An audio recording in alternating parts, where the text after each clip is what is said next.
All right, good morning, John Adams, 8th grade. Welcome to another day of science. Today we're focusing on the third step of the scientific method, and that's going to be on writing a good hypothesis. Now remember our 6 steps. This is on the test, 6 points. Step number 1, ask a good question. Step number 2, make observations or do research. Step 3, write a hypothesis. Step 4, design an experiment. Step 5, collect your data. And step 6, analyze and draw a conclusion.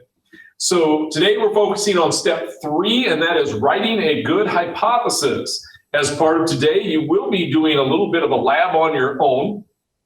And we'll talk more about that when I bring it up here. I'm going to jump over to my slideshow quick. And we're going to talk about hypothesis. And sometimes you'll hear me say hypothesis only because that makes it easier for me to spell. But the correct pronunciation is hypothesis. A hypothesis in your previous educational experience was an educated guess.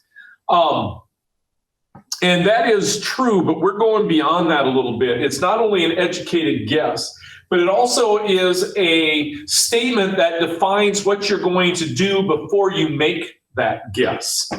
For example, as I'm talking about this, we write a hypothesis as an if-then statement. You're used to writing it as a then statement, a prediction, the sun will shine, the ball will drop. What I want you to do is add the if to it. And this is what makes it a good hypothesis. If we go down here to the bottom and we look at this, it says, if I do something, then this is what I predict will happen. So we're adding the, what are you going to do? For a hypothesis to be true or false, we need to know what you're going to do and what will happen if you do it. We can't just say it'll rain. We don't know what you're doing to cause it to rain. It may not have been anything that you did in the first place. So we need you to specifically say, if I do this, then this is going to happen. That is how you write a good hypothesis. So we're going to take a look at a couple examples here. For instance, if I flip a penny, well, you might get heads or tails. If I boil an egg, you might get a hard-boiled egg. If I yell fire, people might run, people might laugh at you. We don't know, but we need to know what you're going to do. If I flip a penny, then I get heads. Is that possible? Yes, a hypothesis has to be possible, guys. You can't say, if I flip a penny, an alien's going to land in Mason City. Not possible. So it has to be something tied to what you're going to do. If you flip a penny, you're either going to get heads or tails. If you boil an egg, then you should get a solid egg. That's hard-boiled egg. Or if you yell fire, people will either run or they're going to ignore you. My prediction for each one of these 3 then is I will get heads, I will get a solid egg, and people are going to run. That's what makes hypothesis good. You write them as an if-then statement. And quite honestly, a lot of your grade's going to depend on how well you write them as an if-then statement. So make sure you're practicing this. Now, with the if-then statement, this is why we do that. You also have to write a conclusion. This is actually step 6. So step 3 and 6 kind of go together here. Write a prediction and statement was true or false if the then statement was true or false. For instance, then I will get heads. Is that true or false? Well, if you got heads, it's true. If you flipped and you got tails, your hypothesis was false. I think now might be a good time to stop. If you say, if I flip a penny and I will get heads, and it comes up tails, were you wrong? And the answer is no, you were not wrong. A hypothesis is never right or wrong. It's always true or false. So make sure you're using the words true or false. Sometimes you want false as the answer. For example, you go to the doctor. the doctor's hypothesis is, if I run this test, it'll come back to show that you have cancer. Do you want him to be right? No, you want that statement to be false. And that's what it is. It's true or false. Sometimes false is the answer that you want. So it's not right or wrong. You might try and prove something false. You might try and prove something true, but you're not trying to prove that it's right or wrong. So remember, true or false. Moving on to the next one. If I boil an egg, then I will get a solid egg. Either it's solid, true, or it's runny, false. Because if you boil an egg for 2 minutes, you're going to get a runny egg, and the answer is going to be false. If you boil an egg for 20 minutes, you're going to get a rock solid egg, and now it's true. So we're working on those two pieces. So make sure true or false. Lastly, if I yell fire, then people will run. 9 times out of 10, it's false. You would hope it would be true, but it's actually false. All right. Now, every experiment should have a conclusion written in this format. Here's what it looks like. My hypothesis was true or false because, and then you tell me the data that proves it was true or false. Here's an example that you can use, and guys, use it. If you're writing a conclusion, look this up, find out exactly what it looks like, and write it the same way. For instance, if I flip a penny and I get tails, here's how I would write my conclusion. My hypothesis was false because when I flipped a coin, I got tails instead of heads. It's that simple. It's that short. That's all you have to do to make this work. All right. So if then, conclusion is true, false.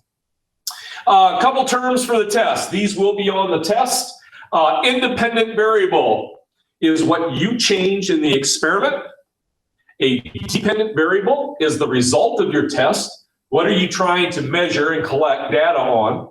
And finally, the control variables are what you keep the same to make the test fair. If I am talking about flipping a penny, what do I change in the experiment? I do a number of trials where I flip the penny. The result of the test, well, that's going to be whether or not it's heads or tails.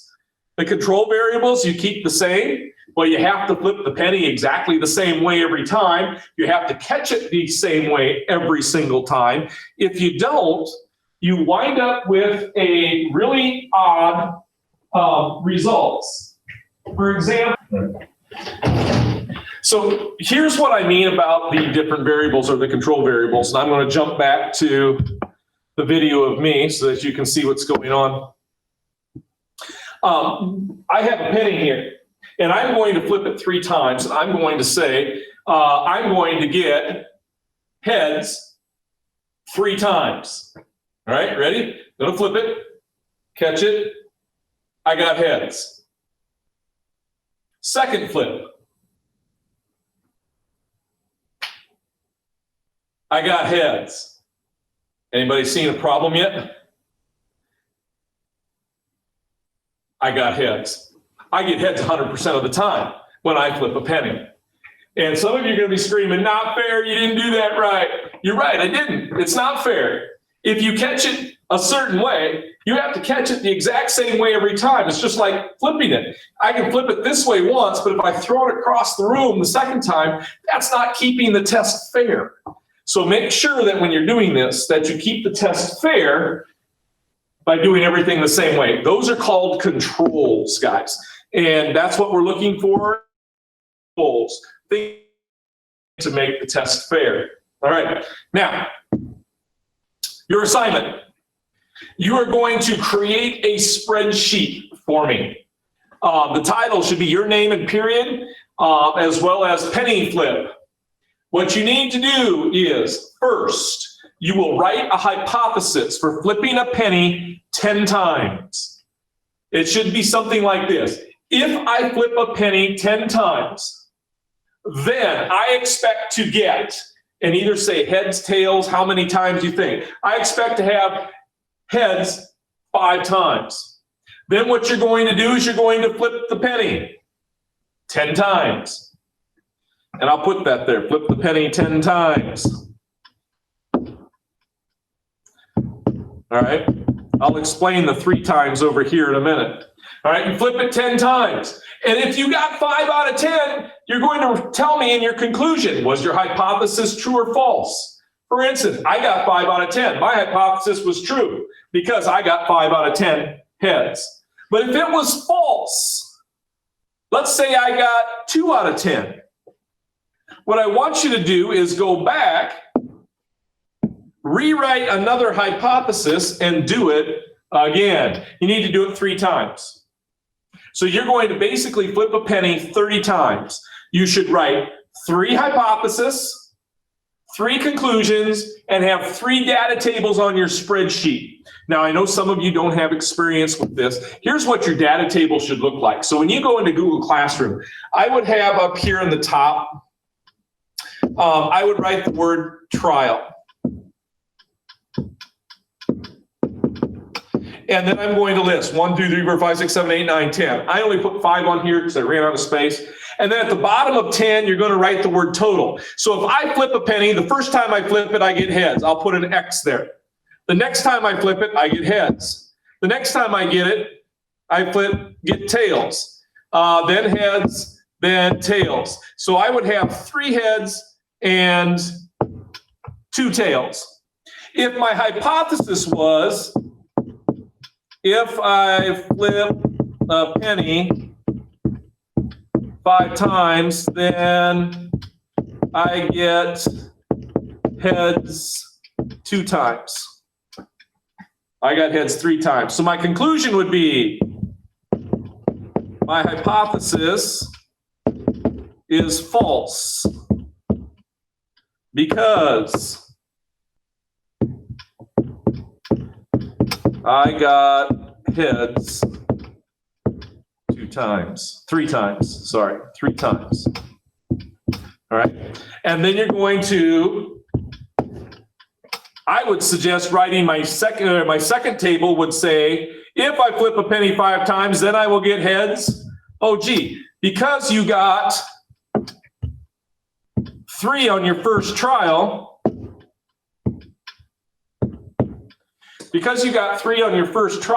I would suggest that would be your next trial. Set up your table. My hypothesis is, if I flip a penny 5 times, then I should get heads 3 times. Now, you guys are going to be, instead of 5 times, you guys are going to do it 10 times. Hopefully this helps. If you have questions over the table, don't be afraid to get in contact with me and let me know what's going on. Otherwise, we will see you tomorrow. And it doesn't have to be a penny. Any coin will work. You guys have a great afternoon. We will see you tomorrow.